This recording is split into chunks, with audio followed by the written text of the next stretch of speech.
देवेंद्र गंगाधरराव फडणवीस महाराष्ट्र राज्याचे उपमुख्यमंत्री, भाजपचे राज्यातील पहिल्या फळीतले नेते, अत्यंत चाणाक्ष, हुशार आणि अभ्यासू राजकारणी। एकेकाळी शिवसेना म्हणजेच उद्धव ठाकरेंच्या काळातील शिवसेना आणि भाजप अशा महायुतीच्या बहुमताच्या आधारावर ते राज्याचे मुख्यमंत्री झाले। सलग 5 वर्ष कार्यकाळ पूर्ण केल्यानंतर दुसरी टर्म ही त्यांचीच येणार होती। मात्र उद्धव ठाकरेंनी त्यांच्या पाठीत खंजीर खुपसला आणि नंबर गेमच्या खेळात अडकून त्यांनी जी राजकारणाची पातळी गाठली, त्यामुळे बाळासाहेब ठाकरे, गोपीनाथ मुंडे, प्रमोद महाजन यांनी विणलेल्या अतूट नात्यातून तयार झालेली युती तुटली।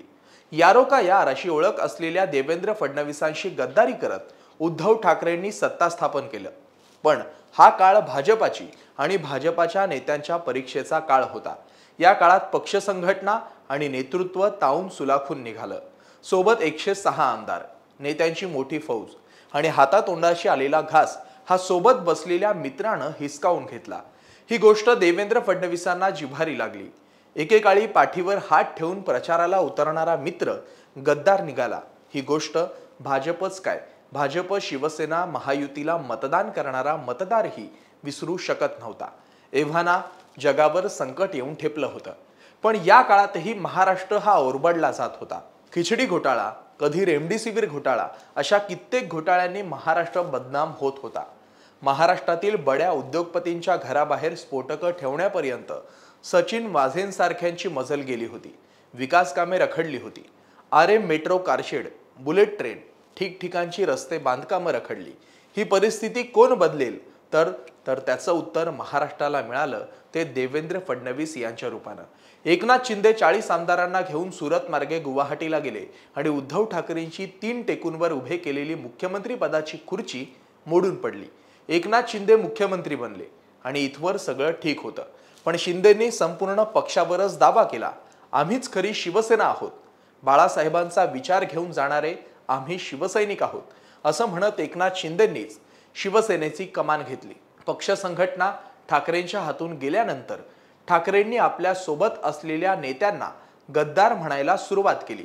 खरं तर महायुती तोडून शिवसेनेला काँग्रेस आणि राष्ट्रवादीच्या रांगेत कोणी नेऊन ठेवलं हे वेगळं सांगायला नको। मग मतदारांशी प्रतारणा करणाऱ्यांना काय म्हणायचं याचं उत्तर उद्धव ठाकरेंना देता आलं नाही। फडणवीसांच्या पाठीत खंजीर खुपसणाऱ्या उद्धव ठाकरेंना इतक्या लवकर दणका बसेल याची कल्पना महाराष्ट्रातल्या कुठल्याच राजकीय विश्लेषकांनी केली नसेल। उद्धव ठाकरे यानंतर शरद पवारांच्या आसऱ्याला धावून गेले। पवारांनीही या परिस्थितीचा पुरेपूर फायदा घेण्यासाठी महाविकास आघाडीला बळ देण्याचा प्रयत्न केला। शिवसेना उभाटाच्या हातून निसटली, त्याचा फायदा जनतेतील सहानुभूती एकटवण्याकडे शरद पवारांनी भर दिला। वज्रमुठ सभेच्या निमित्तानं उद्धव ठाकरे भाषणातील प्रमुख आकर्षण बनले। उद्धव ठाकरेंचं भाषण पवारांच्या नंतर ठेवलं जाऊ लागलं। शरद पवार, संजय राऊत आणि ठाकरेंनी पूर्णपणे सरकार विरोधी वातावरण तयार करण्याचा प्रयत्न केला। पण मुख्यमंत्री एकनाथ शिंदे आणि उपमुख्यमंत्री देवेंद्र फडणवीस यांच्या डबल इंजिन सरकारनं तो पूर्णपणे हाणून पाडला। देवेंद्र फडणवीस म्हणजे विकास कामे आणि विकास कामे म्हणजे देवेंद्र फडणवीस हे समीकरण पुन्हा सुरू होऊ लागलं। एक एक प्रकल्प मार्गी लागले। बुलेट ट्रेन भूमी संपादन, आरे car shed, Kanjurmarg car shed, Navi Mumbai metro, मुंबईतील उर्वरित मेट्रो जाळं विस्तारू लागलं। मुंबईच्या पोटातून जाणाऱ्या भूमिगत मेट्रोचे कामही पूर्ण क्षमतेने सुरू झालं। महाराष्ट्राच्या विकासाची भाग्यरेषा असलेल्या समृद्धी महामार्गाचा टप्पा 1 आणि टप्पा 2 ही पूर्ण झाला। मात्र राऊतांसारख्या नेत्यांनी त्यात मिठाचा खडा टाकत मृत्यूचा महामार्ग म्हणून नावं ठेवली।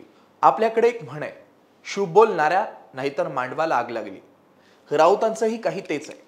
हा मुद्दा थोडा बाजूला ठेवू। याच दरम्यान पंतप्रधान नरेंद्र मोदींनीही राज्याला विकासाची दिशा दाखवली। अटल सेतूचं लोकार्पण झालं। महाराष्ट्रातील गावखेड्यात शासन आपल्या दारी म्हणत सरकार पोहोचलं।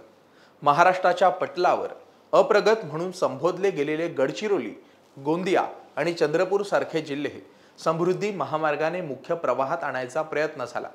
याच दरम्यान देवेंद्र फडणवीसांनी आपलं राजकीय चातुर्य पुन्हा एकदा दाखवून दिलं। ज्या शरद पवारांना महाराष्ट्रात कथित चाणक्य किंवा राजकीय धुरंधर अशी उपमा देत राहिले, त्या शरद पवारांना आपल्या हातून संपूर्ण पक्ष कधी निष्ठून गेला हे कळलं देखील नाही।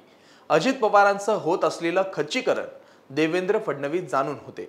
विरोधात असलेल्यालाही सन्मान आणि सोबत आलेल्यांना सन्मान हीच संस्कृती देवेंद्र फडणवीसांनी आजपर्यंत जपली।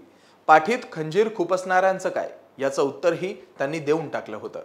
उद्धव ठाकरेंनी ज्यावेळी भाजपाशी फारकत घेण्याचा प्रयत्न केला त्यावेळेस शरद पवार स्वतःच भाजपाशी सत्ता स्थापनेसाठी उत्सुक होते। फडणवीस अजितदादांनी हा पर्याय देण्यासाठी संपूर्ण तयारीही केली होती।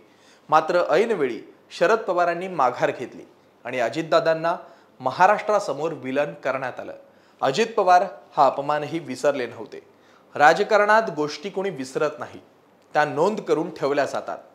वेळ आली की त्याचा वचपा काढण्यासाठी उद्धव ठाकरेंच्या बाबतीत जे घडलं तेच आज शरद पवारांसोबत घडतंय।